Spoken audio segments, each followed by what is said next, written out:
क्या आपने कभी ध्यान दिया है कि कुछ स्त्रियां जहां भी जाती हैं, वहां सम्मान, प्रेम और सकारात्मक ऊर्जा अपने आप उनके साथ चलती हुई दिखाई देती है? उनके जीवन में भी चुनौतियां आती हैं, कठिनाइयां आती हैं, कभी कभी दर्द और संघर्ष भी आते हैं, लेकिन फिर भी उनके चेहरे पर एक अलग ही शांति दिखाई देती है। लोग उनकी ओर आकर्षित होते हैं, उनकी बातों को महत्व देते हैं और उनकी उपस्थिति मात्र से वातावरण में एक सुखद परिवर्तन महसूस होने लगता है। क्या यह केवल संयोग है? क्या यह केवल भाग्य का खेल है? या फिर उनके भीतर कोई ऐसा दिव्य रहस्य छिपा होता है जो उन्हें सामान्य लोगों से अलग बनाता है? परमहंस योगानंद कहा करते थे कि सच्चा सौभाग्य बाहरी वस्तुओं, धन, सुंदरता या सामाजिक प्रतिष्ठा से नहीं आता। वास्तविक सौभाग्य उस दिव्य प्रकाश से उत्पन्न होता है जो व्यक्ति के भीतर जागृत होता है। जब आत्मा के गुण किसी व्यक्ति के जीवन में प्रकट होने लगते हैं, तब उसका पूरा व्यक्तित्व बदलने लगता है। ऐसी स्त्री केवल अपने लिए नहीं जीती, बल्कि उसके विचार, उसके शब्द और उसके कर्म आसपास के लोगों के जीवन को भी प्रभावित करने लगते हैं। लेकिन प्रश्न यह है कि ऐसी सौभाग्यशाली स्त्रियों में कौन से गुण होते हैं? कौन से ऐसे दिव्य संकेत हैं जो बताते हैं कि ईश्वर की विशेष कृपा उनके जीवन में प्रवाहित हो रही है? आज हम उन दिव्य लक्षणों को समझने का प्रयास करेंगे, जिन्हें जानकर आप भी पहचान पाएंगे कि वास्तविक सौभाग्य क्या होता है और वह किन गुणों के माध्यम से जीवन में प्रकट होता है। एक सौभाग्यशाली स्त्री का पहला और सबसे महत्वपूर्ण गुण है उसकी आंतरिक शांति। आज की दुनिया में अधिकांश लोग बाहरी परिस्थितियों के अनुसार अपना मन बदल लेते हैं। यदि परिस्थितियां अनुकूल हों तो वे प्रसन्न रहते हैं, और यदि परिस्थितियां प्रतिकूल हो जाएं तो उनका मन अशांत हो जाता है। लेकिन सौभाग्यशाली स्त्री की विशेषता यह होती है कि उसकी शांति केवल बाहरी परिस्थितियों पर निर्भर नहीं होती। वह जानती है कि जीवन परिवर्तन का नाम है। सुख और दुख दोनों आते जाते रहते हैं, इसलिए वह किसी भी परिस्थिति को अंतिम सत्य नहीं मानती। जब जीवन में कठिन समय आता है, तब भी वह घबराकर अपने विवेक को नहीं खोती। वह भीतर से मजबूत बनी रहती है। कल्पना कीजिए दो स्त्रियों की, दोनों के सामने एक जैसी समस्या आती है। पहली स्त्री तुरंत चिंता में डूब जाती है। वह नकारात्मक कल्पनाएं करने लगती है, डर जाती है और हर जगह केवल समस्या ही देखने लगती है। दूसरी स्त्री भी उसी समस्या का सामना करती है, लेकिन उसका दृष्टिकोण अलग होता है। वह गहरी सांस लेकर स्वयं को शांत करती है और सोचती है कि इस स्थिति का समाधान क्या हो सकता है। वह समस्या को अपने ऊपर हावी नहीं होने देती। समय के साथ दूसरी स्त्री अधिक सफल और संतुलित दिखाई देती है। इसका कारण उसकी बुद्धि नहीं, बल्कि उसकी आंतरिक शांति होती है। शांति व्यक्ति को सही निर्णय लेने की शक्ति देती है। जब मन शांत होता है, तब बुद्धि स्पष्ट रूप से कार्य करती है। लेकिन जब मन भय और चिंता से भर जाता है, तब व्यक्ति अपनी वास्तविक क्षमता का उपयोग नहीं कर पाता। परमहंस योगानंद ने कई बार इस बात पर जोर दिया कि मनुष्य की सबसे बड़ी शक्ति उसका शांत मन है। जब मन शांत होता है, तब व्यक्ति ईश्वर की प्रेरणा को अधिक स्पष्ट रूप से अनुभव कर सकता है। एक सौभाग्यशाली स्त्री इस सत्य को समझती है, इसलिए वह हर परिस्थिति में अपने मन को संतुलित रखने का प्रयास करती है। उसकी शांति का अर्थ यह नहीं कि उसे कभी दुख नहीं होता। वह भी दूसरों की तरह भावनाएं महसूस करती है। उसे भी दर्द होता है, उसे भी कभी कभी निराशा का सामना करना पड़ता है। लेकिन अंतर यह है कि वह इन भावनाओं को अपने ऊपर स्थायी रूप से हावी नहीं होने देती। वह जानती है कि हर अंधेरी रात के बाद सुबह अवश्य आती है। यही विश्वास उसे कठिन समय में भी मजबूत बनाए रखता है। उसकी यही स्थिरता लोगों को आकर्षित करती है। लोग उसके पास इसलिए आना पसंद करते हैं क्योंकि उन्हें उसके भीतर एक ऐसी ऊर्जा महसूस होती है जो उन्हें भी शांत और सुरक्षित महसूस कराती है। ऐसी स्त्री अक्सर शिकायतों में अपना समय व्यर्थ नहीं करती। वह हर समय यह नहीं सोचती कि उसके जीवन में क्या कमी है। इसके बजाय वह यह समझने का प्रयास करती है कि वर्तमान क्षण में वह क्या कर सकती है। यही दृष्टिकोण उसे सामान्य लोगों से अलग बनाता है। जब कोई व्यक्ति भीतर से शांत होता है, तब उसके चेहरे पर भी एक विशेष प्रकार का तेज दिखाई देता है। यह तेज किसी सौंदर्य प्रसाधन या बाहरी आकर्षण से नहीं आता। यह उस आत्मिक संतुलन का परिणाम होता है जो भीतर विकसित होता है। यही कारण है कि इतिहास में अनेक महान स्त्रियां अपने बाहरी रूप से अधिक अपने व्यक्तित्व और शांति के कारण याद की जाती हैं। उनका प्रभाव केवल उनके शब्दों से नहीं, बल्कि उनकी उपस्थिति से महसूस किया जाता था। यदि आप अपने जीवन में इस गुण को विकसित करना चाहते हैं, तो प्रतिदिन कुछ समय स्वयं के साथ बिताना प्रारंभ कीजिए। कुछ मिनट शांत बैठिए, अपने विचारों को देखिए, प्रार्थना कीजिए, ध्यान कीजिए या केवल गहरी सांसों पर ध्यान केंद्रित कीजिए। धीरे धीरे आप अनुभव करेंगे कि आपके भीतर भी एक ऐसी शांति जन्म लेने लगी है जो परिस्थितियों से प्रभावित नहीं होती।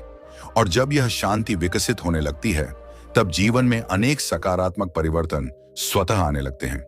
संबंध बेहतर होने लगते हैं, निर्णय अधिक स्पष्ट होने लगते हैं और मन में अनावश्यक भय कम होने लगता है। सौभाग्यशाली स्त्री का दूसरा दिव्य गुण है उसकी करुणा और दयालुता। यह गुण उसे केवल अच्छा इंसान नहीं बनाता, बल्कि उसके जीवन में दिव्य ऊर्जा का प्रवाह भी बढ़ाता है।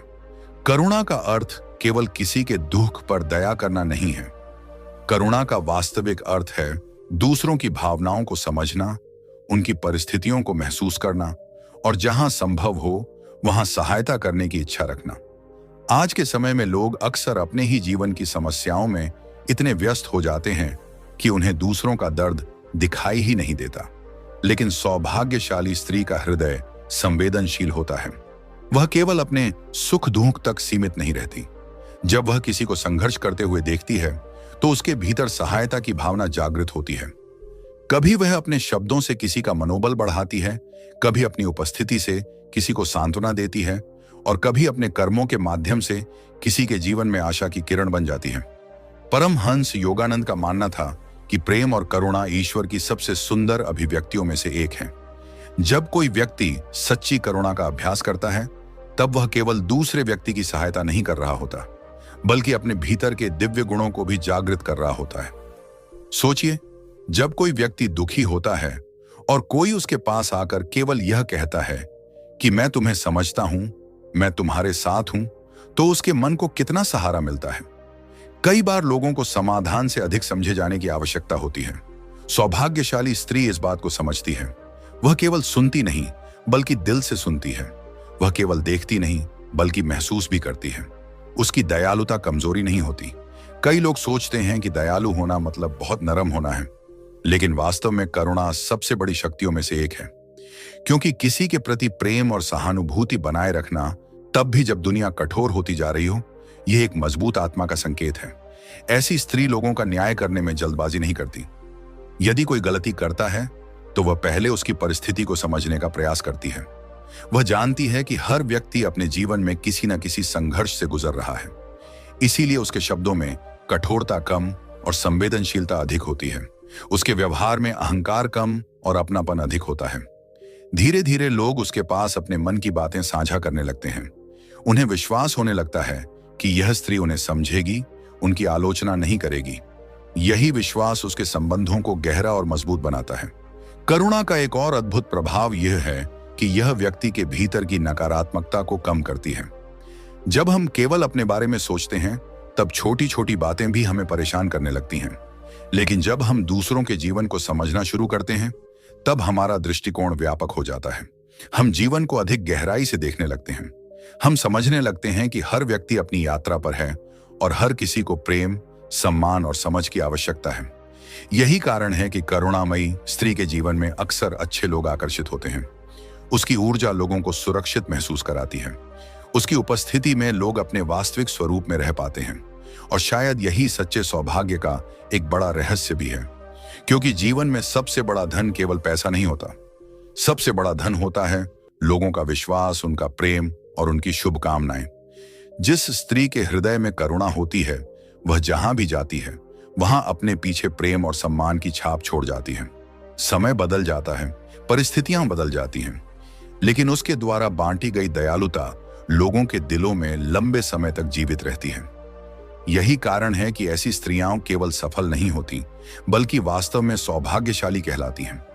उनके भीतर की शांति और करुणा मिलकर एक ऐसा दिव्य व्यक्तित्व निर्मित करती है जो स्वयं के जीवन को भी प्रकाशित करता है और दूसरों के जीवन में भी आशा का दीपक जलाता है।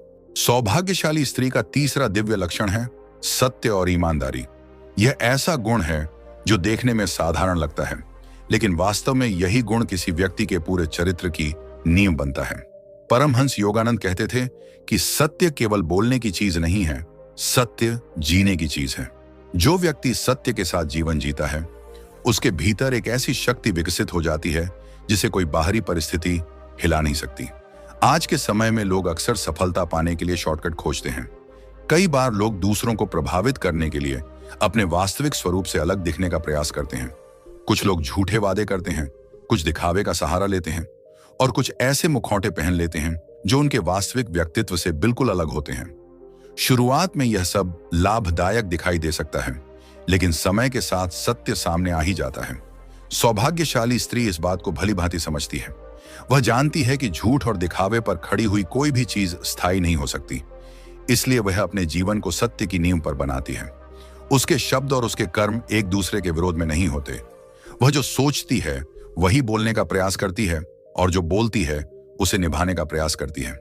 ऐसी स्त्री का सबसे बड़ा गुण यह होता है कि उसे हर समय कुछ साबित करने की आवश्यकता महसूस नहीं होती, क्योंकि जो व्यक्ति सत्य के साथ जीता है उसे बार बार अपनी छवि बचाने की चिंता नहीं करनी पड़ती।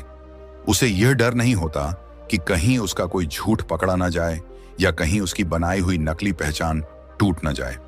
उसके जीवन में सरलता होती है। यही सरलता उसके चेहरे पर आत्मविश्वास के रूप में दिखाई देती है। जब वह किसी से बात करती है तो उसके शब्दों में एक अलग ही वजन महसूस होता है। लोग उसकी बातों पर विश्वास करते हैं क्योंकि वे जानते हैं कि यह स्त्री छल या धोखे का सहारा नहीं लेती। कल्पना कीजिए दो लोगों की। दोनों के पास समान प्रतिभा है, दोनों के पास समान अवसर हैं, लेकिन एक व्यक्ति बार बार झूठ बोलता है, वादे तोड़ता है और केवल अपने लाभ के बारे में सोचता है। दूसरा व्यक्ति सत्यनिष्ठ है, वह अपने वचनों का सम्मान करता है और ईमानदारी से अपना कार्य करता है। शुरुआत में हो सकता है कि पहला व्यक्ति तेजी से आगे बढ़ता हुआ दिखाई दे, लेकिन समय के साथ लोग उसका वास्तविक चेहरा पहचानने लगते हैं। दूसरी ओर ईमानदार व्यक्ति धीरे धीरे लोगों का विश्वास जीतता जाता है और जीवन में विश्वास से बड़ी कोई पूंजी नहीं होती। सौभाग्यशाली स्त्री इस पूंजी को संभाल कर रखती है। वह जानती है कि एक बार विश्वास टूट जाए तो उसे दोबारा बनाना बहुत कठिन होता है। इसलिए वह अपने संबंधों में पारदर्शिता रखती है। चाहे परिवार हो, मित्र हो या कार्यक्षेत्र, वह हर जगह ईमानदारी को महत्व देती है। परमहंस योगानंद का मानना था कि जब व्यक्ति सत्य के साथ जुड़ता है तब वह ईश्वर के और निकट पहुंचता है, क्योंकि ईश्वर स्वयं सत्य का स्वरूप है। जो व्यक्ति असत्य का सहारा लेता है वह धीरे धीरे अपने ही अंतर्मन से दूर होने लगता है, लेकिन जो व्यक्ति सत्य का मार्ग चुनता है उसका अंतर्मन मजबूत और शांत होता जाता है। ऐसी स्त्री गलतियां होने पर उन्हें स्वीकार करने से नहीं डरती। वह यह दिखाने का प्रयास नहीं करती कि वह पूर्ण है। वह समझती है कि इंसान होने के नाते गलतियां होना स्वाभाविक है, लेकिन गलतियों को छिपाने के बजाय उनसे सीखना अधिक महत्वपूर्ण है। यही गुण उसे निरंतर बेहतर बनाता है, क्योंकि जो व्यक्ति अपनी कमियों को स्वीकार कर सकता है वही वास्तव में आगे बढ़ सकता है। जो व्यक्ति हर समय स्वयं को सही साबित करने में लगा रहता है वह सीखने के अवसर खो देता है। सत्यनिष्ठ स्त्री का जीवन बाहर से भले ही सामान्य दिखाई दे, लेकिन भीतर से वह अत्यंत मजबूत होती है। उसके मन में छिपाने के लिए बहुत कम बातें होती हैं, इसलिए उसका मन अनावश्यक बोझ से मुक्त रहता है। जब रात को वह सोने जाती है तब उसका अंतर्मन उसे दोष नहीं देता। उसके भीतर एक संतोष होता है कि उसने परिस्थितियां चाहे जैसी भी रही हों, अपने मूल्यों के साथ समझौता नहीं किया। यही संतोष धीरे धीरे आंतरिक शक्ति में बदल जाता है। यही कारण है कि ऐसे लोगों का सम्मान समय के साथ बढ़ता जाता है। लोग केवल उनकी उपलब्धियों के कारण नहीं, बल्कि उनके चरित्र के कारण उन्हें याद रखते हैं। और जब किसी स्त्री के जीवन में सत्य और ईमानदारी इतनी गहराई से उतर जाते हैं तब उसका व्यक्तित्व एक प्रकाश स्तंभ की तरह बन जाता है। वह केवल स्वयं सही मार्ग पर नहीं चलती, बल्कि दूसरों को भी प्रेरित करती है कि वे अपने जीवन में सत्य का महत्व समझें। अब बात करते हैं चौथे दिव्य लक्षण की, जो है आत्मविश्वास। जब लोग आत्मविश्वास शब्द सुनते हैं तो कई बार वे इसे अहंकार समझ लेते हैं, लेकिन वास्तव में आत्मविश्वास और अहंकार एक दूसरे के बिल्कुल विपरीत होते हैं। अहंकार कहता है मैं सबसे बेहतर हूं, जबकि आत्मविश्वास कहता है मैं सीख सकता हूं, मैं आगे बढ़ सकता हूं और मैं चुनौतियों का सामना कर सकता हूं। सौभाग्यशाली स्त्री के भीतर यही वास्तविक आत्मविश्वास होता है। वह अपनी कीमत को दूसरों की राय से नहीं मापती। यदि कोई उसकी प्रशंसा करे तो वह प्रसन्न होती है, लेकिन केवल प्रशंसा पर निर्भर नहीं रहती। यदि कोई उसकी आलोचना करे तो वह उससे सीखने का प्रयास करती है, लेकिन आलोचना को अपनी पहचान नहीं बनने देती। आज बहुत से लोग अपनी खुशी और आत्मसम्मान को दूसरों की स्वीकृति से जोड़ देते हैं। यदि लोग उनकी तारीफ करें तो वे खुश हो जाते हैं, और यदि कोई आलोचना कर दे तो उनका आत्मविश्वास टूट जाता है। लेकिन सौभाग्यशाली स्त्री अपनी शक्ति भीतर से प्राप्त करती है। वह जानती है कि उसका मूल्य केवल बाहरी उपलब्धियों से निर्धारित नहीं होता। उसकी वास्तविक शक्ति उसके चरित्र, उसके प्रयास और उसकी आत्मा में निहित होती है। परमहंस योगानंद कहते थे कि प्रत्येक आत्मा के भीतर असीम संभावनाएं छिपी हुई हैं, लेकिन अधिकांश लोग अपने ही संदेहों के कारण उन संभावनाओं को कभी पहचान नहीं पाते।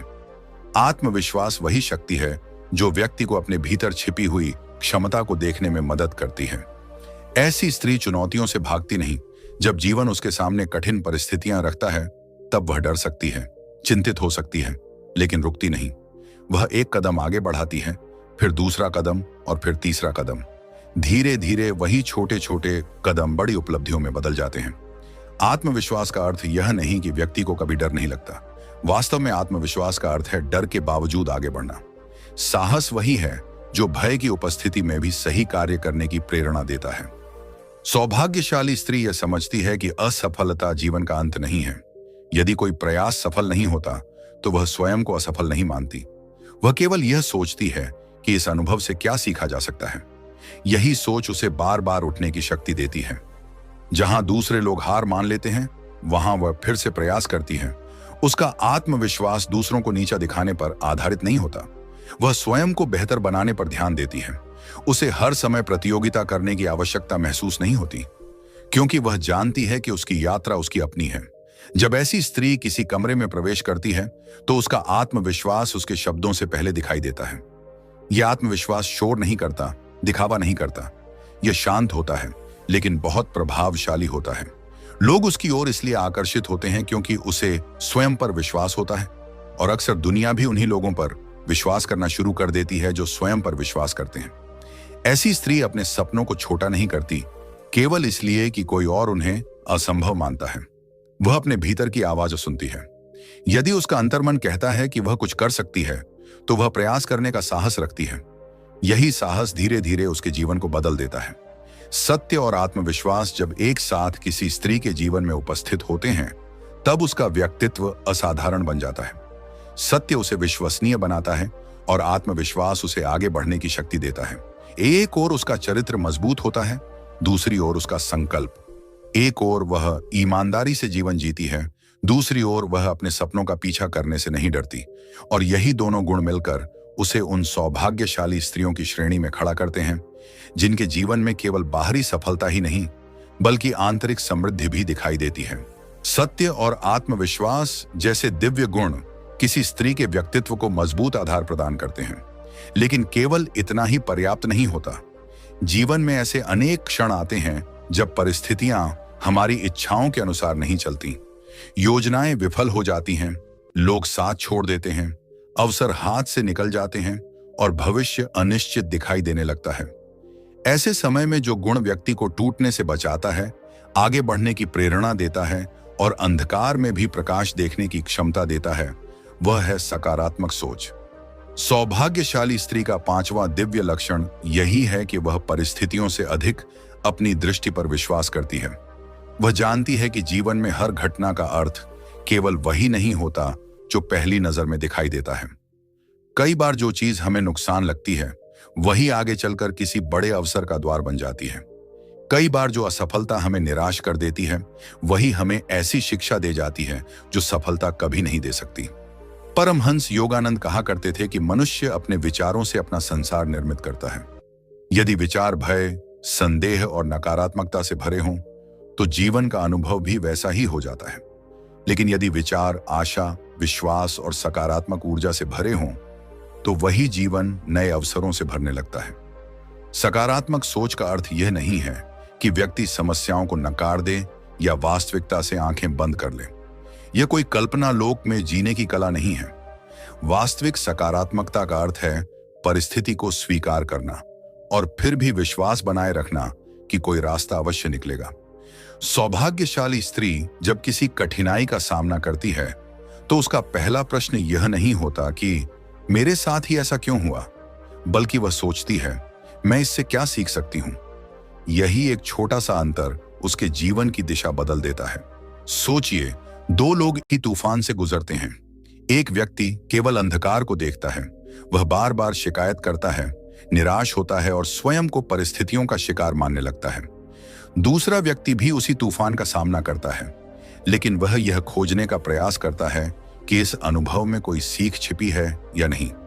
समय के साथ दूसरा व्यक्ति अधिक मजबूत, अधिक समझदार और अधिक सफल बन जाता है। कारण केवल एक है, उसने अपनी सोच को परिस्थिति से बड़ा रखा। सौभाग्यशाली स्त्री हर घटना में कुछ न कुछ अच्छा खोजने की आदत विकसित कर लेती है। इसका अर्थ यह नहीं कि उसे कभी दुख नहीं होता, उसे भी दुख होता है, निराशा होती है और कभी कभी वह भी आंसू बहाती है, लेकिन वह अपने दुख को अपनी पहचान नहीं बनने देती। वह जानती है कि जीवन की हर कहानी में एक नया अध्याय आने वाला है, इसीलिए वह किसी एक कठिन क्षण को पूरे जीवन का सत्य नहीं मानती। कई बार लोग वर्षों तक किसी एक घटना के कारण दुखी रहते हैं। कोई पुराना अपमान, कोई असफलता, कोई विश्वासघात या कोई खोया हुआ अवसर उनके मन में बार बार घूमता रहता है। धीरे धीरे वे अपने वर्तमान को भी उसी दर्द के रंग में देखने लगते हैं। लेकिन सकारात्मक सोच रखने वाली स्त्री अतीत की कैदी नहीं बनती। वह अतीत का सम्मान करती है, उससे सीखती है, लेकिन उसमें फंसी नहीं रहती। उसके भीतर भविष्य के प्रति विश्वास होता है। यह विश्वास उसे हर सुबह नए उत्साह के साथ उठने की शक्ति देता है। जब वह अपने परिवार के साथ होती है, तब उसकी सकारात्मकता पूरे वातावरण को प्रभावित करती है। जब वह अपने बच्चों से बात करती है तो उनमें आशा भरती है। जब वह अपने मित्रों से मिलती है तो उनके मनोबल को बढ़ाती है। जब वह किसी संकट का सामना करती है तो दूसरों के लिए भी प्रेरणा बन जाती है। यही कारण है कि ऐसे लोग जहां भी जाते हैं वहां ऊर्जा बदल जाती है। कई बार हम किसी व्यक्ति से मिलते हैं और उसके साथ कुछ मिनट बिताने के बाद ही स्वयं को हल्का और प्रेरित महसूस करने लगते हैं। अक्सर इसका कारण उसकी सकारात्मक सोच होती है। सौभाग्यशाली स्त्री अपने शब्दों का भी ध्यान रखती है। वह जानती है कि शब्द केवल ध्वनि नहीं होते, वे ऊर्जा होते हैं। यदि कोई व्यक्ति हर समय नकारात्मक बातें करता है, हर समय शिकायत करता है और हर समय समस्याओं पर ही ध्यान देता है, तो वह अनजाने में अपने मन को भी उसी दिशा में प्रशिक्षित कर रहा होता है। लेकिन जो व्यक्ति आशा की भाषा बोलता है, समाधान की भाषा बोलता है और विश्वास की भाषा बोलता है, उसका मन भी उसी दिशा में विकसित होने लगता है। इसलिए ऐसी स्त्री अपने शब्दों को सावधानी से चुनती है। वह हर समय यह नहीं कहती कि यह नहीं हो सकता। वह सोचती है शायद कोई रास्ता हो सकता है। वह हर समय यह नहीं कहती कि सब खत्म हो गया। वह कहती है अभी कहानी पूरी नहीं हुई है। यही सोच धीरे धीरे उसके व्यक्तित्व का हिस्सा बन जाती है। परमहंस योगानंद का विश्वास था कि विचारों में चुंबकीय शक्ति होती है। हम जिन विचारों को बार बार सोचते हैं वे धीरे धीरे हमारे व्यवहार को प्रभावित करते हैं। हमारा व्यवहार हमारे निर्णयों को प्रभावित करता है और हमारे निर्णय हमारे भविष्य को आकार देते हैं। इस दृष्टि से देखा जाए तो सकारात्मक सोच केवल एक मानसिक आदत नहीं है, बल्कि जीवन निर्माण की शक्ति है। सौभाग्यशाली स्त्री इस शक्ति का उपयोग समझदारी से करती है। वह चुनौतियों को अवसर में बदलने की कला सीख लेती है। जब कोई दरवाजा बंद होता है तो वह कुछ समय दुखी हो सकती है, लेकिन फिर वह आसपास देखकर नए दरवाजों की खोज शुरू कर देती है। जब कोई व्यक्ति उसे निराश करता है तो वह पूरी मानवता पर से विश्वास नहीं खोती। जब कोई योजना विफल होती है तो वह सपने देखना बंद नहीं करती। यही कारण है कि उसका जीवन आगे बढ़ता रहता है। वह ठहरती नहीं, टूटती नहीं, हार कर बैठती नहीं। उसके भीतर एक आंतरिक प्रकाश होता है जो उसे बार बार आगे बढ़ने की प्रेरणा देता है। और जब सकारात्मक सोच उसके व्यक्तित्व का स्थायी हिस्सा बन जाती है, तब उसके जीवन में एक और अद्भुत गुण विकसित होने लगता है। यह गुण है कृतज्ञता। सौभाग्यशाली स्त्री का छठा दिव्य लक्षण है कृतज्ञता। यदि सकारात्मक सोच जीवन में प्रकाश देखने की कला है, तो कृतज्ञता उस प्रकाश का सम्मान करने की कला है। आज अधिकांश लोग अपना ध्यान उन चीजों पर केंद्रित करते हैं जो उनके पास नहीं है। वे सोचते रहते हैं कि यदि उन्हें थोड़ा और धन मिल जाए, थोड़ा और सम्मान मिल जाए, थोड़ा और प्रेम मिल जाए, तो वे खुश हो जाएंगे। लेकिन यह थोड़ा और कभी समाप्त नहीं होता। एक इच्छा पूरी होती है तो दूसरी इच्छा सामने आ जाती है। धीरे धीरे व्यक्ति के पास बहुत कुछ होते हुए भी उसे अभाव महसूस होने लगता है। सौभाग्यशाली स्त्री इस जाल को समझती है। वह जानती है कि जीवन का आनंद केवल प्राप्त करने में नहीं, बल्कि जो पहले से मिला है उसे पहचानने में भी है। वह सुबह उठकर केवल समस्याओं के बारे में नहीं सोचती, वह उन आशीर्वादों को भी याद करती है जो उसके जीवन में पहले से मौजूद हैं। शायद उसके पास एक परिवार है, शायद उसके पास स्वास्थ्य है, शायद उसके पास सीखने की क्षमता है, शायद उसके पास मित्र हैं, शायद उसके पास आज का दिन है। वह इन छोटी छोटी बातों को सामान्य नहीं मानती। यही कृतज्ञता उसके हृदय को समृद्ध बनाती है। परमहंस योगानंद कहते थे कि कृतज्ञता वह द्वार है जिसके माध्यम से मनुष्य दिव्य कृपा को अधिक गहराई से अनुभव कर सकता है। जब हम लगातार केवल अभाव पर ध्यान देते हैं तो हमारा मन संकुचित हो जाता है, लेकिन जब हम आभार व्यक्त करते हैं तो हमारा हृदय खुलने लगता है, और जब हृदय खुलता है तब जीवन का अनुभव बदलने लगता है। सौभाग्यशाली स्त्री को यह समझ आ जाता है कि हर खुशी बहुत बड़ी नहीं होती। कई बार सबसे सुंदर खुशियां बहुत साधारण क्षणों में छिपी होती हैं। एक मुस्कान, एक सच्ची बातचीत, एक शांत शाम, एक प्रार्थना का क्षण, एक प्रियजन का साथ, ये सभी चीजें उसके लिए मूल्यवान होती हैं। इसीलिए वह जीवन को केवल उपलब्धियों की सूची के रूप में नहीं देखती, वह उसे एक उपहार के रूप में देखती है। कृतज्ञता का सबसे बड़ा प्रभाव यह है कि यह व्यक्ति के भीतर संतोष पैदा करती है। ध्यान रहे, संतोष का अर्थ महत्वाकांक्षा छोड़ देना नहीं है। संतोष का अर्थ यह नहीं कि व्यक्ति आगे बढ़ना बंद कर दे। संतोष का अर्थ है वर्तमान के लिए आभारी रहते हुए भविष्य के लिए प्रयास करना। सौभाग्यशाली स्त्री यही संतुलन बनाए रखती है। वह अपने सपनों का पीछा करती है, लेकिन वर्तमान की सुंदरता को खोए बिना। वह आगे बढ़ती है, लेकिन हर कदम पर जीवन का धन्यवाद करना नहीं भूलती। यही कारण है कि उसके भीतर ईर्ष्या कम होती है। जब कोई और सफल होता है तो वह केवल तुलना नहीं करती, वह प्रेरणा लेने का प्रयास करती है, क्योंकि उसका ध्यान इस बात पर अधिक होता है कि उसे क्या मिला है, न कि केवल इस बात पर कि किसी और के पास क्या है। कृतज्ञता उसके मन को शांत करती है, उसके संबंधों को मजबूत बनाती है, उसके स्वास्थ्य पर सकारात्मक प्रभाव डालती है, और सबसे महत्वपूर्ण बात, यह उसे वर्तमान क्षण में जीना सिखाती है। आज बहुत से लोग या तो अतीत में जी रहे हैं या भविष्य में। वे या तो पुराने पछतावों में खोए हुए हैं या आने वाले कल की चिंताओं में। लेकिन कृतज्ञ स्त्री वर्तमान में रहती है। वह इस क्षण को महसूस करती है, वह इस दिन का सम्मान करती है, वह इस जीवन को हल्के में नहीं लेती। धीरे धीरे यही दृष्टिकोण उसके चेहरे पर एक अलग प्रकार की चमक के रूप में दिखाई देने लगता है। यह चमक किसी बाहरी वस्तु से नहीं आती, यह उस हृदय से आती है जो धन्यवाद करना जानता है। और जब सकारात्मक सोच तथा कृतज्ञता दोनों एक साथ किसी स्त्री के जीवन में उपस्थित होते हैं, तब उसका व्यक्तित्व अद्भुत रूप से बदलने लगता है। सकारात्मक सोच उसे भविष्य के प्रति आशावान बनाती है, कृतज्ञता उसे वर्तमान के प्रति संतुष्ट बनाती है। एक गुण उसे आगे बढ़ने की शक्ति देता है, दूसरा गुण उसे भीतर से समृद्ध बनाता है, और यही दोनों मिलकर उसे उन दुर्लभ सौभाग्यशाली स्त्रियों की श्रेणी में शामिल कर देते हैं, जिनके जीवन में केवल सफलता ही नहीं, बल्कि शांति, आनंद और दिव्य कृपा का भी अनुभव होता है। सकारात्मक सोच और कृतज्ञता किसी स्त्री के जीवन को प्रकाश से भर देती है। लेकिन जीवन की यात्रा केवल अच्छे विचारों और आभार से ही पूरी नहीं होती। कई बार ऐसे क्षण आते हैं जब व्यक्ति को लंबे समय तक प्रतीक्षा करनी पड़ती है। वह पूरी ईमानदारी से प्रयास करता है, फिर भी परिणाम तुरंत दिखाई नहीं देते। कभी सपने पूरे होने में वर्षों लग जाते हैं, कभी संबंधों को ठीक होने में समय लगता है, और कभी कभी जीवन हमें ऐसी परीक्षाओं से गुजारता है जहां केवल एक ही चीज हमारा साथ देती है, धैर्य। यही कारण है कि सौभाग्यशाली स्त्री का 7वां दिव्य लक्षण है धैर्य। आज की दुनिया में लोग हर चीज तुरंत चाहते हैं, तुरंत सफलता, तुरंत सम्मान, तुरंत परिणाम और तुरंत खुशी। लेकिन प्रकृति का नियम अलग है। बीज बोने और फल मिलने के बीच समय लगता है। सूर्योदय भी धीरे धीरे होता है। नदी भी अपना मार्ग बनाते हुए वर्षों का सफर तय करती है। इसी प्रकार जीवन की सबसे सुंदर उपलब्धियां भी समय मांगती हैं। सौभाग्यशाली स्त्री इस सत्य को समझती है। वह जानती है कि केवल प्रयास करना पर्याप्त नहीं है, प्रयास के साथ धैर्य रखना भी आवश्यक है। जब वह किसी लक्ष्य की ओर बढ़ती है और परिणाम तुरंत नहीं मिलते, तो वह स्वयं को असफल घोषित नहीं कर देती। वह समझती है कि हर चीज अपने उचित समय पर ही फल देती है। परमहंस योगानंद कहा करते थे कि ईश्वर की घड़ी मनुष्य की घड़ी से अलग होती है। हम चाहते हैं कि सब कुछ हमारी इच्छा के अनुसार और हमारी गति से हो, लेकिन जीवन हमेशा उसी गति से नहीं चलता। कई बार जो देरी हमें निराश करती है, वही देरी हमें भविष्य के लिए तैयार भी कर रही होती है। धैर्यवान स्त्री इस रहस्य को समझती है।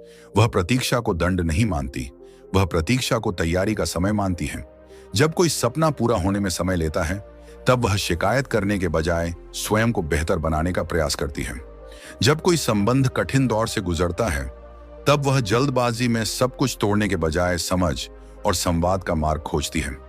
जब जीवन में बाधाएं आती हैं, तब वह घबराकर दिशा नहीं बदलती, बल्कि शांत होकर अगला कदम सोचती है।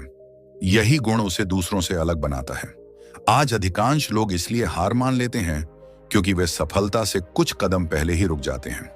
वे इतना इंतजार कर चुके होते हैं कि उन्हें लगता है अब कुछ नहीं बदलेगा। लेकिन कई बार सफलता ठीक उसी मोड़ के पीछे खड़ी होती है जहां व्यक्ति ने हार मान ली होती है। सौभाग्यशाली स्त्री इस गलती से बचती है। वह जानती है कि हर दिन दिखाई देने वाली प्रगति ही वास्तविक प्रगति नहीं होती। कभी कभी जीवन भीतर ही भीतर काम कर रहा होता है, कभी परिस्थितियां बदल रही होती हैं, कभी व्यक्ति स्वयं विकसित हो रहा होता है, और कभी ईश्वर ऐसी तैयारी कर रहे होते हैं जिसे हम उस समय समझ नहीं पाते। इसीलिए वह अपने विश्वास को केवल परिस्थितियों के आधार पर नहीं बदलती। एक किसान को देखिए, वह बीज बोता है और अगले दिन खेत खोदकर यह देखने नहीं लगता कि पौधा निकला या नहीं। उसे प्रकृति पर विश्वास होता है। वह जानता है कि यदि उसने सही बीज बोया है और सही देखभाल की है, तो उचित समय पर परिणाम अवश्य मिलेगा। ठीक यही दृष्टिकोण धैर्यवान स्त्री का होता है। वह अपने कर्म करती है और फिर परिणाम को लेकर अत्यधिक बेचैन नहीं होती।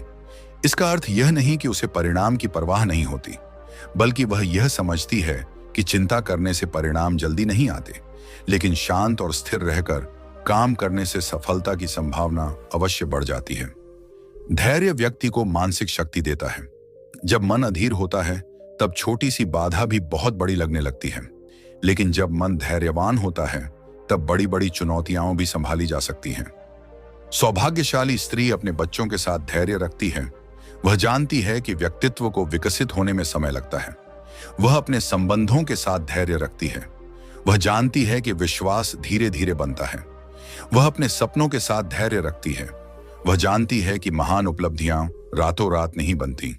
और सबसे महत्वपूर्ण बात, वह स्वयं के साथ भी धैर्य रखती है। यह एक ऐसा गुण है जिसे बहुत कम लोग सीख पाते हैं। अक्सर लोग अपनी गलतियों के कारण स्वयं को कठोरता से आंकते हैं। वे चाहते हैं कि वे तुरंत बदल जाएं, तुरंत सफल हो जाएं और तुरंत परिपूर्ण बन जाएं। लेकिन सौभाग्यशाली स्त्री समझती है कि आत्म विकास भी एक यात्रा है। वह अपनी कमियों को देखकर निराश नहीं होती। वह उन्हें स्वीकार करती है और धीरे धीरे बेहतर बनने का प्रयास करती है। यही कारण है कि समय के साथ उसका व्यक्तित्व अधिक परिपक्व होता जाता है।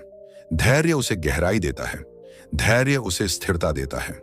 धैर्य उसे वह शक्ति देता है जो तूफानों में भी टूटने नहीं देती। और जब यह गुण उसके जीवन में स्थापित हो जाता है, तब एक और अत्यंत महत्वपूर्ण दिव्य लक्षण प्रकट होने लगता है। यह लक्षण है आत्मसम्मान। सौभाग्यशाली स्त्री का 8वां दिव्य गुण है आत्मसम्मान। यदि धैर्य व्यक्ति को भीतर से मजबूत बनाता है, तो आत्मसम्मान उसे अपनी वास्तविक कीमत पहचानने की शक्ति देता है। आज बहुत से लोग अपने मूल्य का निर्णय दूसरों की राय के आधार पर करते हैं। यदि लोग उनकी प्रशंसा करें, तो वे स्वयं को अच्छा महसूस करते हैं। यदि लोग आलोचना करें, तो उनका आत्मविश्वास टूट जाता है। यदि उन्हें स्वीकार किया जाए, तो वे प्रसन्न हो जाते हैं। यदि उन्हें अस्वीकार किया जाए, तो वे स्वयं को महत्वहीन समझने लगते हैं। लेकिन आत्मसम्मान रखने वाली स्त्री का आधार इससे कहीं गहरा होता है। वह जानती है कि उसका मूल्य केवल इस बात से निर्धारित नहीं होता कि दुनिया उसके बारे में क्या सोचती है। उसका मूल्य उसकी आत्मा में निहित है। उसका मूल्य उसके चरित्र में है। उसका मूल्य उसके भीतर मौजूद दिव्य चेतना में है। परमहंस योगानंद कहा करते थे कि प्रत्येक आत्मा ईश्वर की संतान है। यदि यह सत्य है, तो किसी भी व्यक्ति का मूल्य बाहरी उपलब्धियों से कैसे तय हो सकता है। सौभाग्यशाली स्त्री इसी सत्य को अपने जीवन में उतारती है। वह स्वयं का सम्मान करती है, और क्योंकि वह स्वयं का सम्मान करती है, इसलिए दूसरों को भी उसे सम्मान देना पड़ता है। ध्यान दीजिए, आत्मसम्मान और अहंकार में बहुत बड़ा अंतर है। अहंकार कहता है मैं दूसरों से श्रेष्ठ हूं। आत्मसम्मान कहता है मैं भी सम्मान के योग्य हूं। अहंकार दूसरों को छोटा दिखाने की कोशिश करता है। आत्मसम्मान स्वयं को छोटा होने से बचाता है। सौभाग्यशाली स्त्री किसी को अपमानित करने में विश्वास नहीं रखती, लेकिन वह स्वयं को भी अपमानित होने नहीं देती। यदि कोई उसके साथ अनुचित व्यवहार करता है तो वह चुपचाप सब कुछ सहते रहने को महानता नहीं मानती। वह विनम्र हो सकती है लेकिन कमजोर नहीं। वह दयालु हो सकती है लेकिन आत्महीन नहीं। वह प्रेमपूर्ण हो सकती है लेकिन अपनी गरिमा का त्याग नहीं करती। यही संतुलन उसे विशेष बनाता है। बहुत से लोग केवल स्वीकार किए जाने की इच्छा में अपने मूल्यों से समझौता कर लेते हैं। वे ऐसे संबंधों में बने रहते हैं जो उन्हें लगातार चोट पहुंचाते हैं। वे ऐसे लोगों को खुश करने का प्रयास करते रहते हैं जो कभी संतुष्ट नहीं होने वाले। धीरे धीरे वे स्वयं को खोने लगते हैं।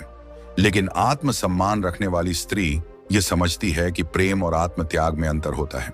दूसरों की परवाह करना अच्छी बात है, लेकिन स्वयं को भूल जाना अच्छी बात नहीं है। वह अपने समय का सम्मान करती है। वह अपनी भावनाओं का सम्मान करती है। वह अपनी सीमाओं का सम्मान करती है, और यही कारण है कि उसका जीवन अधिक संतुलित होता है। जब वह किसी निर्णय को लेकर ना कहती है तो उसे अपराध बोध नहीं होता, क्योंकि वह जानती है कि हर समय सबको खुश करना संभव नहीं है। और जो व्यक्ति हर किसी को खुश करने का प्रयास करता है वह अंततः स्वयं दुखी हो जाता है। सौभाग्यशाली स्त्री लोगों की राय सुनती है, लेकिन अपने जीवन का नियंत्रण उनके हाथ में नहीं देती। वह सलाह लेती है लेकिन अपनी बुद्धि का उपयोग भी करती है। वह दूसरों का सम्मान करती है लेकिन अपनी पहचान खोए बिना। यही आत्मसम्मान की वास्तविक परिभाषा है। आत्मसम्मान का एक और सुंदर प्रभाव यह है कि यह व्यक्ति को स्वस्थ संबंध बनाने में मदद करता है। जब कोई स्त्री स्वयं का सम्मान करती है, तब वह ऐसे लोगों को अपने जीवन में स्थान देती है जो उसका सम्मान करते हैं। वह विषैले व्यवहार को सामान्य नहीं मानती। वह अपमान को प्रेम का नाम नहीं देती। वह नियंत्रण को देखभाल नहीं समझती। वह जानती है कि सच्चा प्रेम सम्मान के बिना संभव नहीं है। और क्योंकि वह स्वयं का सम्मान करती है, इसलिए वह दूसरों का भी सम्मान करना सीख जाती है।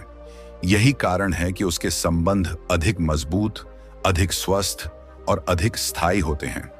धीरे धीरे उसका व्यक्तित्व एक ऐसी शक्ति का स्रोत बन जाता है जो बिना शोर किए प्रभाव छोड़ती है।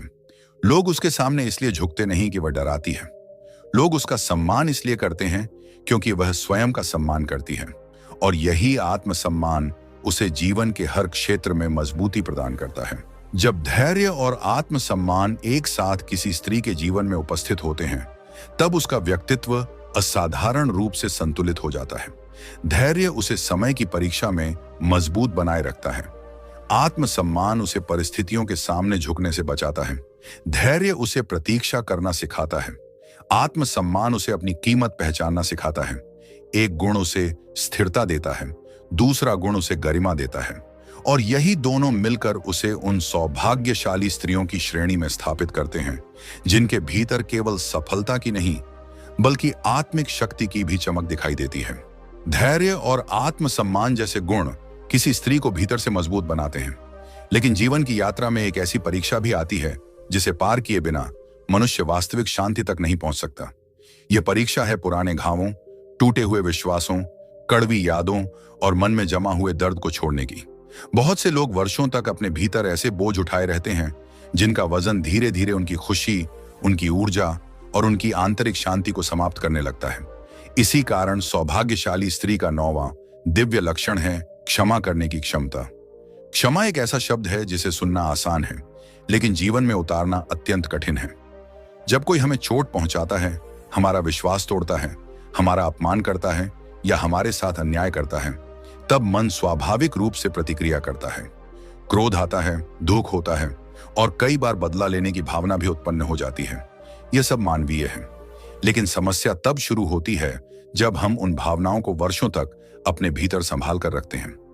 सौभाग्यशाली स्त्री यह समझती है कि किसी व्यक्ति द्वारा दिया गया दर्द एक बात है, लेकिन उस दर्द को बार बार याद करके स्वयं को चोट पहुंचाते रहना दूसरी बात है।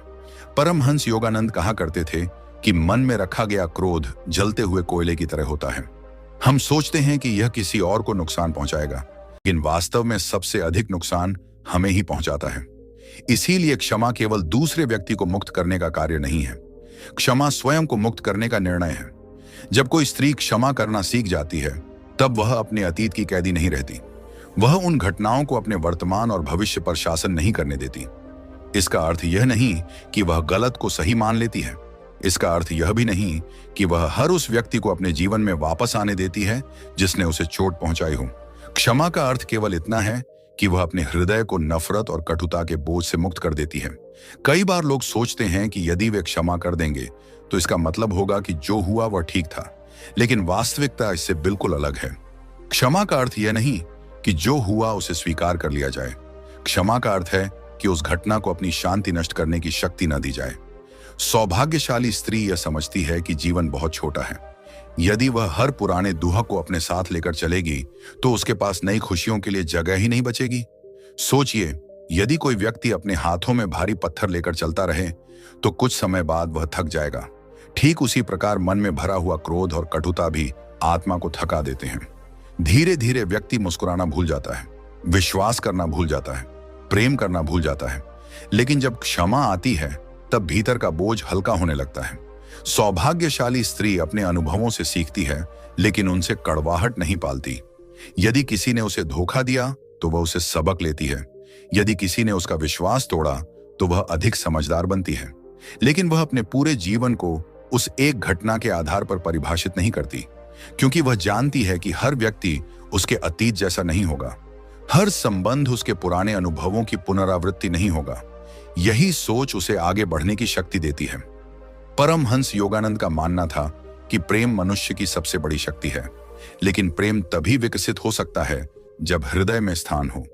यदि हृदय क्रोध, घृणा और शिकायतों से भरा हो तो प्रेम के लिए जगह कहां बचेगी। सौभाग्यशाली स्त्री अपने हृदय को स्वच्छ रखने का प्रयास करती है। वह जानती है कि भीतर की शांति किसी भी विजय से अधिक मूल्यवान है। इसलिए वह उन लोगों को भी मन ही मन क्षमा कर देती है जिन्होंने कभी उसे समझा नहीं, उन लोगों को भी जो उसके साथ न्याय नहीं कर सके, और उन परिस्थितियों को भी जिन्हें वह बदल नहीं सकती। धीरे धीरे उसका मन हल्का होने लगता है, उसकी ऊर्जा बढ़ने लगती है, उसकी मुस्कान अधिक सच्ची हो जाती है, क्योंकि अब वह अतीत का बोझ नहीं उठा रही होती। उसकी आंखों में फिर से आशा दिखाई देने लगती है, उसके भीतर फिर से प्रेम बहने लगता है। यही कारण है कि क्षमा केवल एक गुण नहीं है, यह आत्मिक स्वतंत्रता का द्वार है। और जो स्त्री इस द्वार से गुजरना सीख जाती है वह वास्तव में सौभाग्यशाली बन जाती है। लेकिन केवल क्षमा करना ही पर्याप्त नहीं है। मनुष्य का जीवन तब और अधिक सुंदर बनता है जब वह केवल अपने बारे में सोचना छोड़कर दूसरों के लिए भी जीना शुरू करता है। यहीं से प्रकट होता है 10वां दिव्य लक्षण, सेवा की भावना। आज की दुनिया में अधिकांश लोग यह सोचते हैं कि जीवन का उद्देश्य अधिक से अधिक प्राप्त करना है, अधिक धन, अधिक सफलता, अधिक पहचान, अधिक सुविधाएं। लेकिन परमहंस योगानंद का संदेश कुछ अलग था। वे कहते थे कि जीवन का वास्तविक आनंद केवल पाने में नहीं बल्कि देने में छिपा हुआ है। सौभाग्यशाली स्त्री इस सत्य को अपने जीवन में उतारती है। वह केवल यह नहीं सोचती कि दुनिया उसे क्या दे सकती है, वह यह भी सोचती है कि वह दुनिया को क्या दे सकती है। उसके भीतर सेवा का भाव होता है। यह सेवा हमेशा बड़ी या असाधारण नहीं होती। कई बार यह बहुत छोटे छोटे कार्यों में दिखाई देती है। किसी दुखी व्यक्ति की बात ध्यान से सुन लेना, किसी जरूरतमंद की सहायता कर देना, किसी को प्रोत्साहन के 2 शब्द दे देना, किसी अकेले व्यक्ति को यह एहसास दिला देना कि वह अकेला नहीं है। ये सभी सेवा के रूप हैं। सौभाग्यशाली स्त्री समझती है कि हर इंसान किसी न किसी संघर्ष से गुजर रहा है, इसलिए वह जहां संभव हो वहां प्रेम और सहयोग देने का प्रयास करती है। उसकी सेवा दिखावे के लिए नहीं होती, वह प्रशंसा पाने के लिए मदद नहीं करती। वह इसलिए सहायता करती है क्योंकि उसका हृदय करुणा से भरा होता है, और यही बात उसकी सेवा को विशेष बनाती है। परमहंस योगानंद कहा करते थे कि जब हम निस्वार्थ भाव से किसी की सहायता करते हैं तब हम केवल उस व्यक्ति की मदद नहीं कर रहे होते बल्कि अपने भीतर की दिव्यता को भी जागृत कर रहे होते हैं। सेवा आत्मा को विस्तृत करती है। यह व्यक्ति को स्वयं की सीमाओं से बाहर निकलना सिखाती है।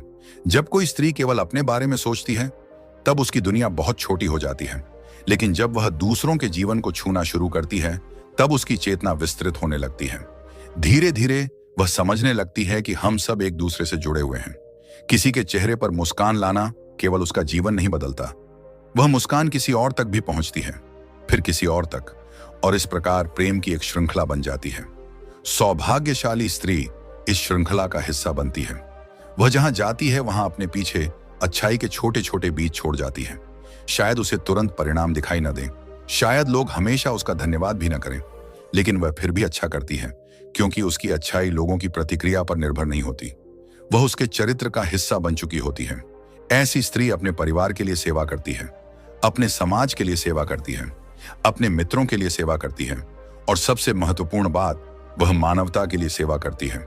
कई बार सेवा केवल किसी बड़े कार्य का नाम नहीं होती। कई बार सेवा का अर्थ है किसी को सम्मान देना, किसी को समझना, किसी को आशा देना, किसी का हाथ थाम लेना जब वह टूट रहा हो। ऐसे क्षणों में हम किसी के जीवन में ईश्वर के माध्यम बन जाते हैं। सौभाग्यशाली स्त्री इस भूमिका को समझती है। वह जानती है कि उसे हर समस्या हल नहीं करनी, उसे हर व्यक्ति को बचाना नहीं, लेकिन जहां वह कुछ अच्छा कर सकती है वहां वह पीछे नहीं हटती। यही भावना उसके जीवन में गहरा संतोष लेकर आती है। धन से मिलने वाली खुशी सीमित होती है, प्रशंसा से मिलने वाला आनंद भी कुछ समय बाद समाप्त हो जाता है, लेकिन किसी के जीवन में सकारात्मक परिवर्तन लाने का अनुभव लंबे समय तक हृदय को आनंद देता है। सौभाग्यशाली स्त्री इस आनंद को जानती है, इसीलिए उसका जीवन केवल स्वयं तक सीमित नहीं रहता, वह दूसरों के लिए भी प्रकाश बन जाती है, और धीरे धीरे उसका व्यक्तित्व ऐसा हो जाता है कि लोग उसके आसपास आकर बेहतर महसूस करते हैं। उन्हें प्रेरणा मिलती है, उन्हें आशा मिलती है, उन्हें यह विश्वास मिलता है कि दुनिया में अभी भी अच्छाई मौजूद है। जब क्षमा और सेवा दोनों एक साथ किसी स्त्री के जीवन में उपस्थित होते हैं, तब उसका हृदय असाधारण रूप से सुंदर बन जाता है। क्षमा उसे अतीत के बोझ से मुक्त करती है, सेवा उसे वर्तमान में प्रेम बांटना सिखाती है। क्षमा उसके भीतर शांति लाती है, सेवा उसके भीतर आनंद लाती है।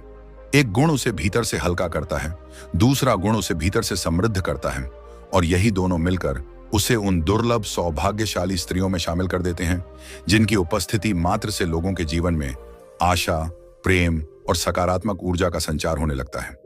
ऐसी स्त्री केवल अपने लिए नहीं जीती, वह जहां भी जाती है वहां अपने पीछे करुणा, समझ, सहायता और शुभकामनाओं की अमिट छाप छोड़ जाती है। और शायद यही सच्चे सौभाग्य की सबसे सुंदर पहचान है, जब आपका जीवन केवल आपके लिए नहीं बल्कि दूसरों के जीवन में भी प्रकाश का कारण बन जाए। क्षमा और सेवा की भावना किसी स्त्री के हृदय को इतना विशाल बना देती है कि वह केवल अपने छोटे से संसार तक सीमित नहीं रहती, वह जीवन को एक व्यापक दृष्टि से देखना शुरू कर देती है। लेकिन इन सभी गुणों के बीच एक ऐसा दिव्य गुण भी है जिसे परमहंस योगानंद अत्यंत महत्वपूर्ण मानते थे। उनके अनुसार यदि यह गुण जीवन में जागृत हो जाए तो बाकी सभी गुण स्वाभाविक रूप से विकसित होने लगते हैं। यही कारण है कि सौभाग्यशाली स्त्री का 11वां और सबसे गहरा दिव्य लक्षण है आध्यात्मिक जुड़ाव। आज अधिकांश लोग केवल बाहरी दुनिया में जीते हैं। उनका ध्यान लगातार काम, जिम्मेदारियों, इच्छाओं, उपलब्धियों और चुनौतियों में लगा रहता है। वे सुबह उठते हैं, दिन भर भागते हैं और रात को थक कर सो जाते हैं। धीरे धीरे जीवन एक ऐसी दौड़ बन जाता है जिसमें गति तो बहुत होती है लेकिन दिशा स्पष्ट नहीं होती। सौभाग्यशाली स्त्री इस दौड़ के बीच भी अपने भीतर की दुनिया से जुड़ी रहती है। वह समझती है कि मनुष्य केवल शरीर नहीं है, वह केवल नाम, पद, पहचान या सामाजिक भूमिका भी नहीं है। उसके भीतर एक आत्मा है, एक दिव्य चेतना है जो इन सभी बाहरी चीजों से कहीं अधिक गहरी और स्थायी है।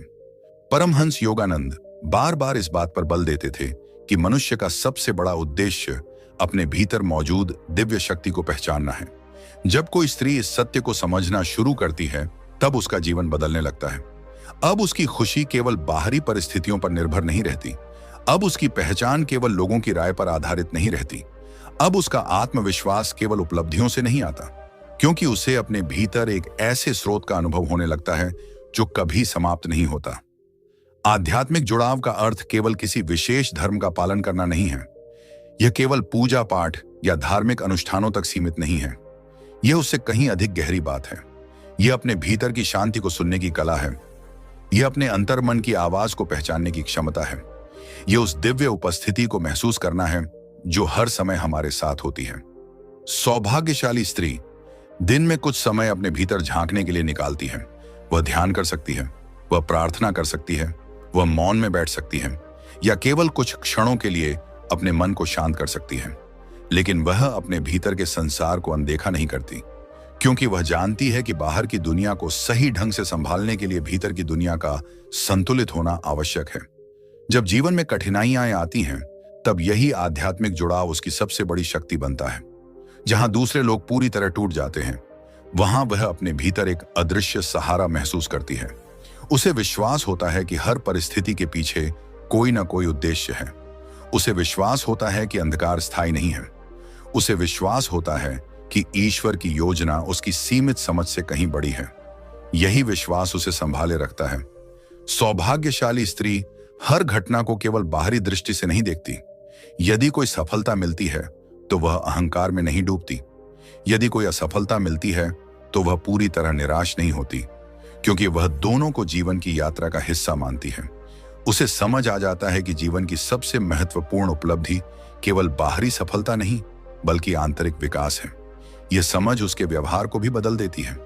वह लोगों के प्रति अधिक दयालु हो जाती है, अधिक धैर्यवान हो जाती है, अधिक शांत हो जाती है, क्योंकि अब उसका ध्यान केवल स्वयं तक सीमित नहीं रहता।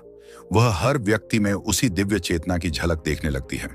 परमहंस योगानंद कहा करते थे कि जब हम हर व्यक्ति में ईश्वर की उपस्थिति को देखने लगते हैं, तब हमारे संबंध बदल जाते हैं।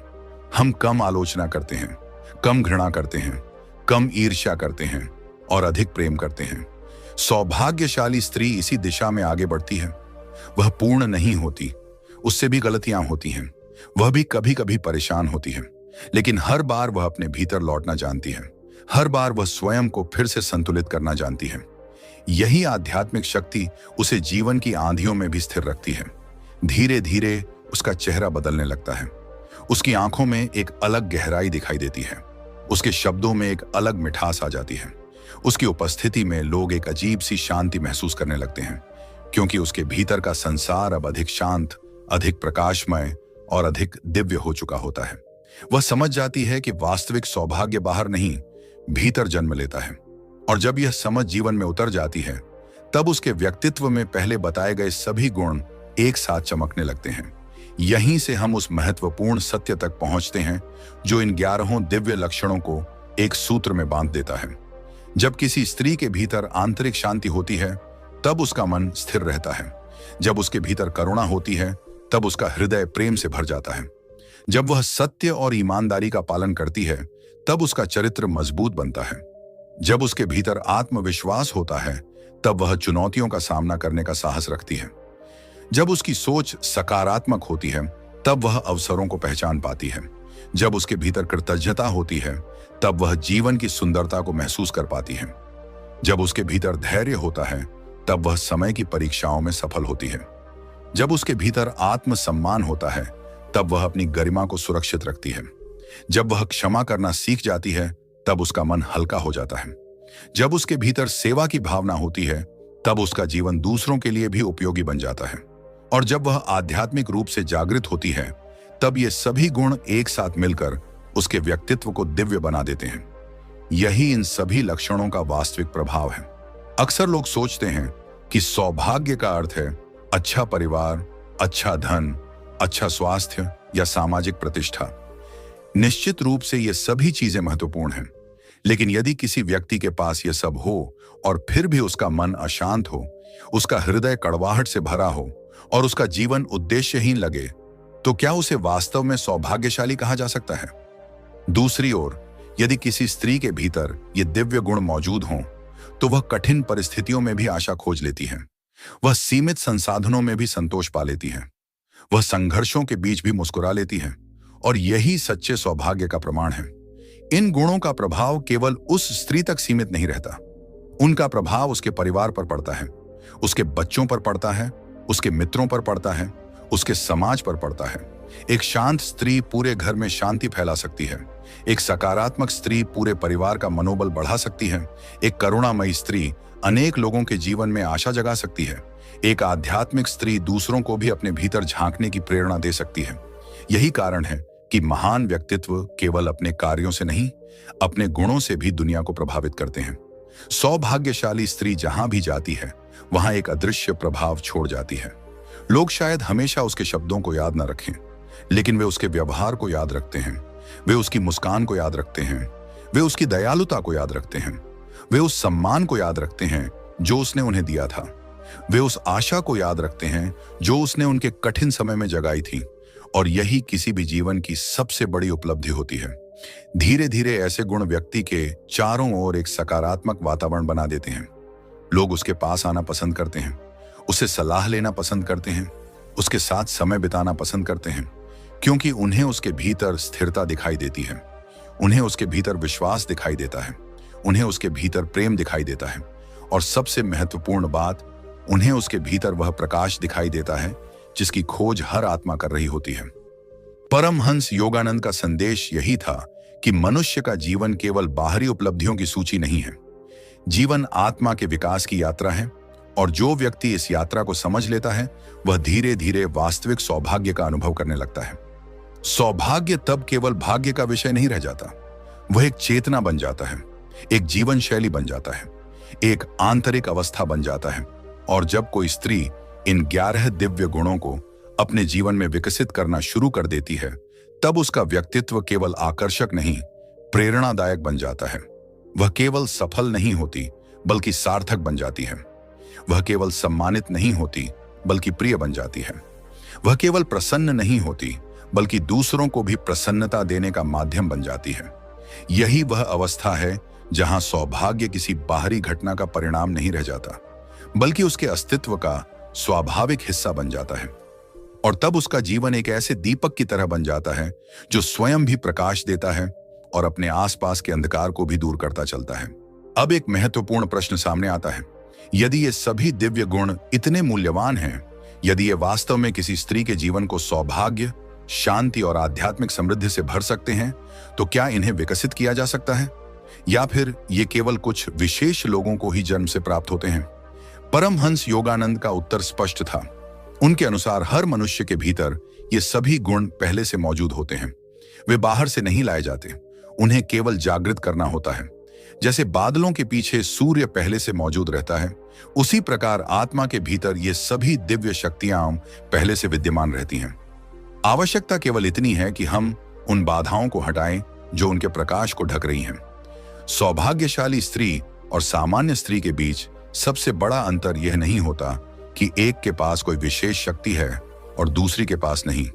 अंतर केवल इतना होता है कि एक ने अपने भीतर की शक्ति को पहचान लिया है और दूसरी अभी उसे खोज रही है। यहीं से आत्म विकास की वास्तविक यात्रा शुरू होती है। यह यात्रा किसी एक दिन में पूरी नहीं होती। यह कोई जादू नहीं है। यह कोई ऐसा परिवर्तन नहीं है जो एक रात में घटित हो जाए। ये छोटे छोटे कदमों की यात्रा है।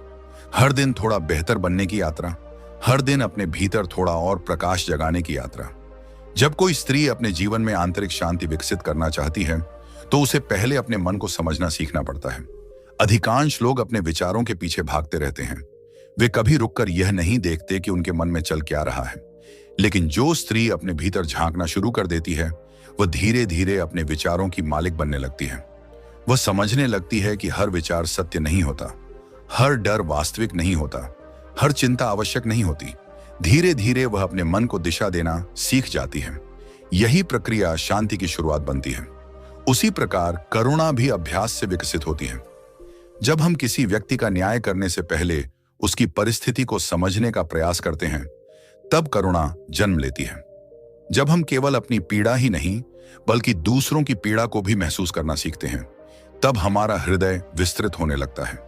धीरे धीरे हम समझने लगते हैं कि हर व्यक्ति अपने जीवन में कोई ना कोई संघर्ष लड़ रहा है। यह समझ हमारे व्यवहार को बदल देती है। सत्य और ईमानदारी का विकास भी एक निरंतर अभ्यास है। हर दिन जीवन हमें छोटे छोटे चुनावों के सामने खड़ा करता है।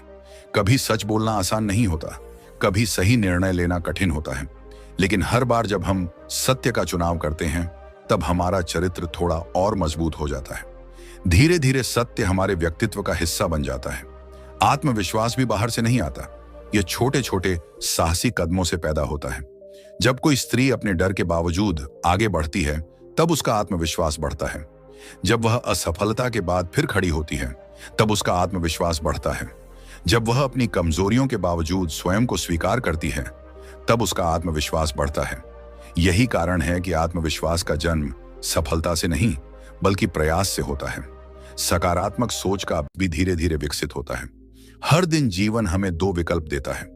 हम समस्या पर ध्यान केंद्रित कर सकते हैं या समाधान पर। हम शिकायत कर सकते हैं या सीख सकते हैं। हम हार मान सकते हैं या आगे बढ़ सकते हैं। हर बार जब हम आशा का चुनाव करते हैं, तब सकारात्मकता थोड़ी और मजबूत हो जाती है।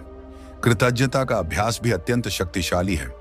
यदि कोई स्त्री प्रतिदिन कुछ क्षण उन चीजों के लिए धन्यवाद देने में बिताए जो उसके जीवन में पहले से मौजूद हैं, तो उसका दृष्टिकोण बदलने लगता है। धीरे धीरे उसका ध्यान अभाव से हटकर समृद्धि पर जाने लगता है। उसे जीवन के छोटे छोटे उपहार दिखाई देने लगते हैं।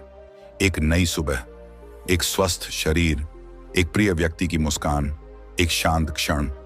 ये सभी चीजें पहले भी थीं, लेकिन अब वह उन्हें देखना सीख जाती है। धैर्य विकसित करने के लिए भी समझ आवश्यक है। जब हम यह स्वीकार कर लेते हैं कि जीवन की हर प्रक्रिया का अपना समय होता है, तब अधीरता कम होने लगती है। एक पौधा अपनी गति से बढ़ता है, एक नदी अपनी गति से बहती है, एक आत्मा भी अपनी गति से विकसित होती है। जो स्त्री इस सत्य को स्वीकार कर लेती है, वह प्रतीक्षा से डरना बंद कर देती है। वह समझ जाती है कि हर देरी असफलता नहीं होती। कई बार देरी तैयारी होती है, कई बार देरी सुरक्षा होती है, और कई बार देरी किसी बड़े आशीर्वाद की भूमिका होती है। आत्मसम्मान का विकास भी एक महत्वपूर्ण प्रक्रिया है। इसके लिए व्यक्ति को स्वयं को जानना पड़ता है। उसे यह समझना पड़ता है कि उसका मूल्य दूसरों की राय पर निर्भर नहीं है। उसे यह सीखना पड़ता है कि स्वयं से प्रेम करना स्वार्थ नहीं है। स्वयं का सम्मान करना अहंकार नहीं है। अपनी सीमाएं निर्धारित करना गलत नहीं है। धीरे धीरे वह अपने जीवन में ऐसे निर्णय लेने लगती है जो उसकी आत्मा का सम्मान करते हैं। यही आत्मसम्मान का आधार बनता है। क्षमा करना सीखना शायद सबसे कठिन अभ्यासों में से एक है, लेकिन यह सबसे मुक्त करने वाला अभ्यास भी है। जब कोई स्त्री अपने अतीत के बोझ को छोड़ना शुरू करती है, तब उसके भीतर नई ऊर्जा का जन्म होता है। वह समझ जाती है कि वह अपने दर्द से कहीं अधिक बड़ी है, वह अपने घावों से कहीं अधिक शक्तिशाली है, और वह अपने अतीत से कहीं अधिक मूल्यवान है। सेवा की भावना विकसित करने के लिए बड़े अवसरों की आवश्यकता नहीं होती।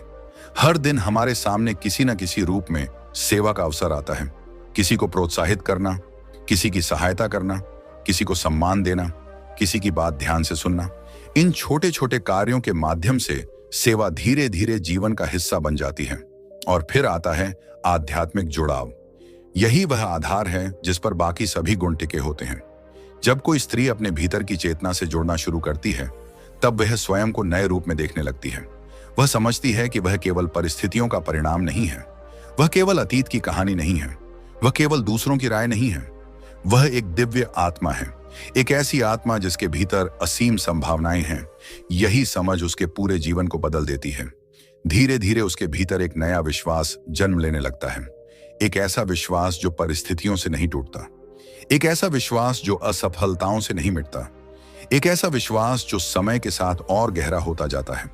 और जब ये सभी गुण जीवन में विकसित होने लगते हैं, तब परिवर्तन केवल भीतर ही नहीं, बाहर भी दिखाई देने लगता है।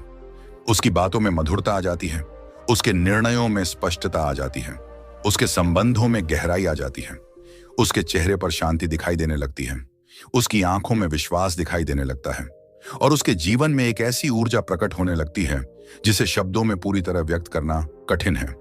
लोग उसके पास आकर सहज महसूस करते हैं, उसे देखकर प्रेरित होते हैं, उससे बात करके आशा महसूस करते हैं, क्योंकि अब वह केवल एक व्यक्ति नहीं रहती, वह एक सकारात्मक प्रभाव बन जाती है। यही वास्तविक सौभाग्य है। वास्तविक सौभाग्य केवल अच्छे भाग्य का नाम नहीं है।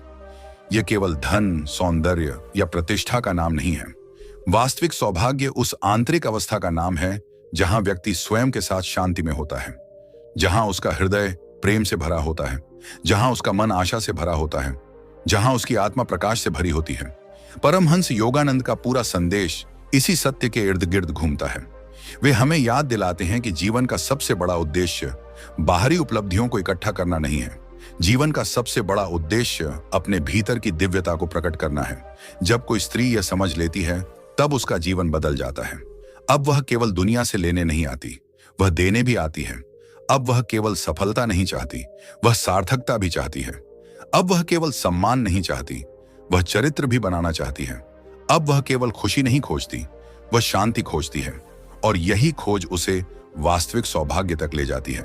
शायद आज इस क्षण आपको अपने भीतर इन 11 गुणों में से कुछ दिखाई दें। शायद कुछ गुण पहले से मौजूद हों, शायद कुछ अभी विकसित होने बाकी हों, और यह बिल्कुल स्वाभाविक है। कोई भी व्यक्ति पूर्ण नहीं होता, हर आत्मा अपनी यात्रा पर है। महत्वपूर्ण यह नहीं कि हम आज कहां खड़े हैं, महत्वपूर्ण यह है कि हम किस दिशा में बढ़ रहे हैं। यदि हम प्रतिदिन थोड़ा अधिक शांत बनते हैं, थोड़ा अधिक दयालु बनते हैं, थोड़ा अधिक सत्यनिष्ठ बनते हैं, थोड़ा अधिक कृतज्ञ बनते हैं, थोड़ा अधिक धैर्यवान बनते हैं, थोड़ा अधिक प्रेमपूर्ण बनते हैं, तो हम सही दिशा में चल रहे हैं। धीरे धीरे ये छोटे परिवर्तन एक महान परिवर्तन में बदल जाते हैं, और एक दिन हम महसूस करते हैं कि जिस सौभाग्य को हम बाहर खोज रहे थे, वह हमेशा से हमारे भीतर मौजूद था। वह हमारे विचारों में था, वह हमारे हृदय में था, वह हमारी आत्मा में था। उसे केवल पहचानने की आवश्यकता थी। इसी संदेश के साथ याद रखिए कि ईश्वर की सबसे सुंदर रचनाओं में से एक वह स्त्री है जो अपने भीतर के प्रकाश को पहचान लेती है, जो परिस्थितियों से बड़ी बन जाती है, जो अपने दर्द से सीखती है, जो अपने प्रेम को बांटती है, जो अपने चरित्र से प्रेरणा देती है, और जो अपने जीवन को केवल अपने लिए नहीं बल्कि दूसरों के लिए भी आशीर्वाद बना देती है। ऐसी स्त्री वास्तव में सौभाग्यशाली होती है। और यदि आप इन दिव्य गुणों को अपने जीवन में विकसित करने का निर्णय लेते हैं, तो आप भी उसी प्रकाश की ओर बढ़ रहे हैं जिसके बारे में परमहंस योगानंद ने अपने पूरे जीवन में लोगों को जागृत करने का प्रयास किया। यदि इस विचार ने आपके हृदय को स्पर्श किया है, तो एक क्षण रुककर स्वयं से पूछिए, इन 11 दिव्य गुणों में से कौन सा गुण मुझे आज से अपने जीवन में और अधिक विकसित करना चाहिए? क्योंकि परिवर्तन हमेशा एक छोटे निर्णय से शुरू होता है, और वही छोटा निर्णय कभी-कभी पूरे जीवन की दिशा बदल देता है।